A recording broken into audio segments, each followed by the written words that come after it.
মোদি ও নরেন্দ্র মোদি, তুমি কি তোমার ওই ওয়াইফরে পাঠায় দিবা না দেশে?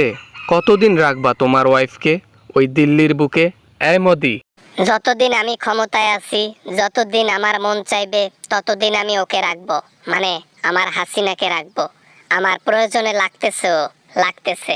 আহারে, বুইরাতি বয়সে ভীমরতি ধরছে, এই বয়সে এসে একজন বউ পাইছে, এখন এ বউরে ছাড়বে কি মোদি? সেটা তো কখনোই ছাড়বে না। এত যখন ভালোই বোঝো তাহলে কেন জিজ্ঞাসা করো যে কবে পাঠাবেন? আমি তো পাঠাবো না তারে, আমি তাকে বুকের পাঁজরে আগলে রাখতেছি। যে মালরে নিয়ে গেছেন আপনি, এ মাল আর কয়দিন পর বলবে মোদি মোদি আমাকে মন্ত্রিত্ব দাও, একটু দাও না ক্ষমতা আমাকে। স্টামের মধ্যে সিগনেচার নিয়ে দিল্লিতে থাকতে দিছি। স্টামের মধ্যে লেখা ছিল এখানে থাকতে পারবা, কিন্তু কখনো ক্ষমতা চাইতে পারবা না। আপনার কি মনে হয় ডয়ারের মধ্যে আপনার ডকুমেন্ট রাখছেন আর সেটাও রেখেছে? হ্যাঁ, ও কিন্তু চুরিতে অনেক এক্সপার্ট, দেখিয়েন ডয়ার আবার হাইজেক করবে। আরে আমার ঘরের বউ কখনো চুরি করে আমার ডয়ারে? কি বলে এগুলা? আমি ওকে অনেক বিশ্বাস করি, আমার বউ কখনোই আমার জিনিস চুরি করবে না। আর বউ করলে সমস্যা কই?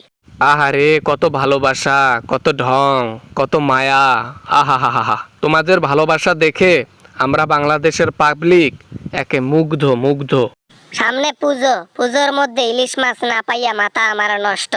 হাসিনাটা এই সময় ক্ষমতায় থাকলে কত না ইলিশ মাছ আমারে দিত, তাও আবার ফাও ফাও।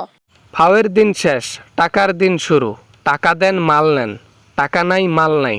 কতজন আছে ইলিশ মাছ খাওয়ার জন্য রেডি হয়ে আছে পৃথিবীর বুকে? হ্যাঁ, এই পুজোর সময় বাংলাদেশের পা ধরা লাগে, না হলে কোনো কিছুতে পা ধরা লাগে না।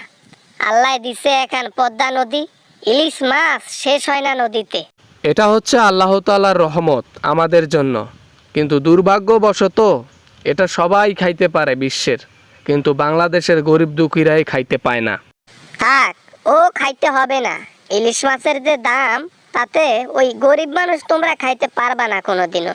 ওগুলা আমরাই খাবো, আমরা তো রিচ ফ্যামিলির লোক। হায় রে, কলকাতার বাজারে নাকি কাটাও বিক্রি হয়, একটু একটু করে 100 গ্রাম করে বিক্রি হয়। আমরা খাইতে না পারি ভালো, কিন্তু তোমরা এত কৃপণ কেন ভাই? আবার না, মানে যার সামর্থ্য যেইটা, 100 গ্রাম হোক আর 50 গ্রাম খায়, তো তোমরা তো সেটারও নাগাইল পাও না, অথচ তোমার দেশে এগুলা হয়। খাইতে পাই না এতে মনে কষ্ট নাই, অর্থনৈতিক অনেক হাই হইতেছে, বিক্রি করে যে পয়সা আসতেছে দেশের কাজেই লাগতেছে, ভালোই তো, খারাপ না। হ্যাঁ, আঙ্গুর ফল হাতে না পাইলে আঙ্গুর ফল টক। হ্যাঁ, এখন কি আর কবা এইটা ছাড়া? যাই হোক, সামন থেকে যাও, অনেক বক বক করছো আর না। ছোট মুখে একটা বড় কথা বলে দেই তোমাকে, যে হাসিনাকে স্থান দিছো সেই হাসিনার জন্য তোমাকে চোখের পানি ফেলতে হবে। গ্রান্টেড, লিখে রাখো।